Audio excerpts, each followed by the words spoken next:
Amy here with yet another aha moment. This one actually I've implemented for a little bit and I am feeling really good about and wanted to share it with you guys. A while back I had done an aha moment on expectations and how we need to be how I needed to be careful about the things I expected that were outside of my control. So this kind of goes hand in hand with that. And it is the fact that there are three different types of business. There's my business, there's your business, and then there's God's business.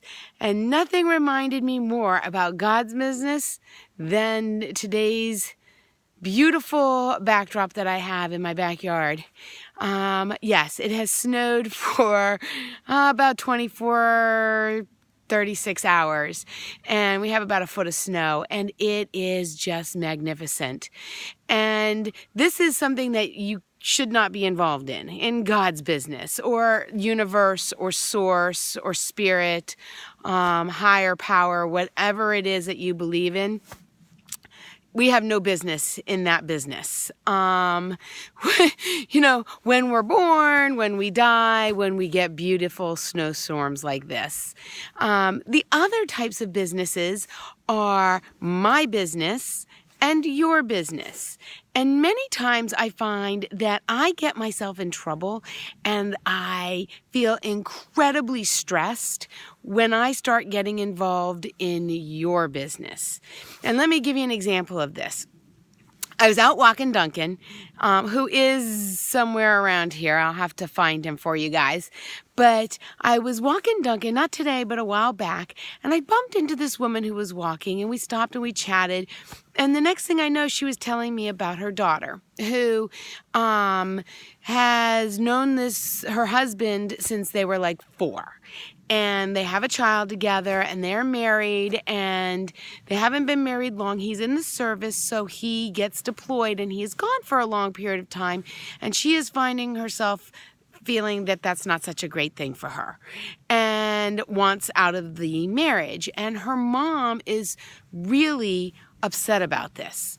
Why? Because her mother also did that. She was married to a man, and when her children were little, got divorced. And she knows the stress that it has on the children.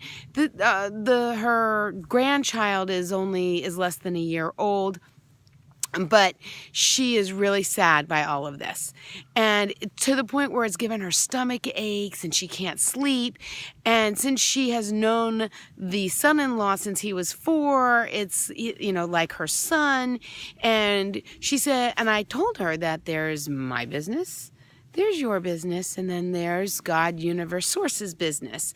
And that really she should let them work out their own business and concentrate more on her business, which is her relationship with her daughter, her relationship with her grandson, and not so much the relationship between the daughter and her husband. And she said, really? So when her husband comes to me and says, can you talk to her? I said, maybe tell him maybe he should talk to her.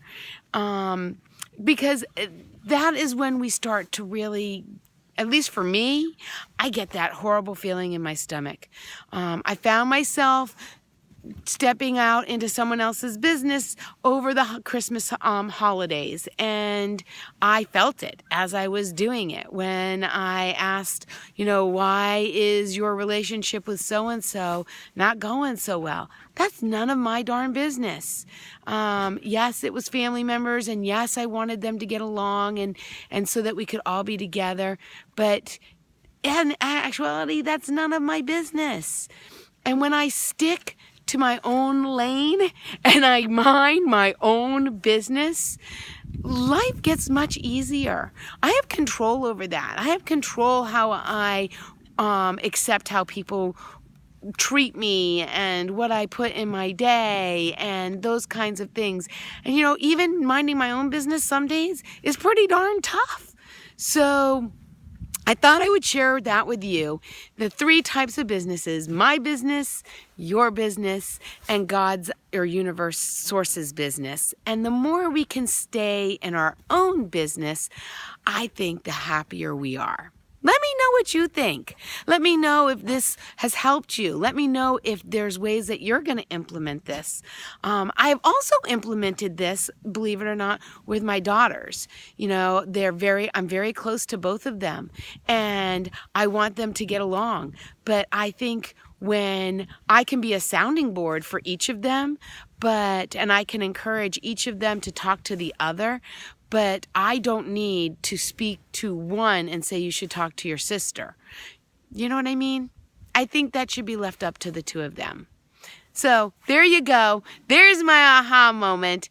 And it has really, really been eye-opening and mind-shifting for me. Hopefully it will be the same for you. Do you see Duncan? There he is. Hey, buddy. He loves the woods, you guys. He ends up dragging the biggest tree he can possibly dig up from the ground and pulls it out into the yard whenever he can. So this is his happy space. And I hope that whatever you're doing, you're in a happy space as well. Let me know, and I guess I'll chat with you next time. See ya.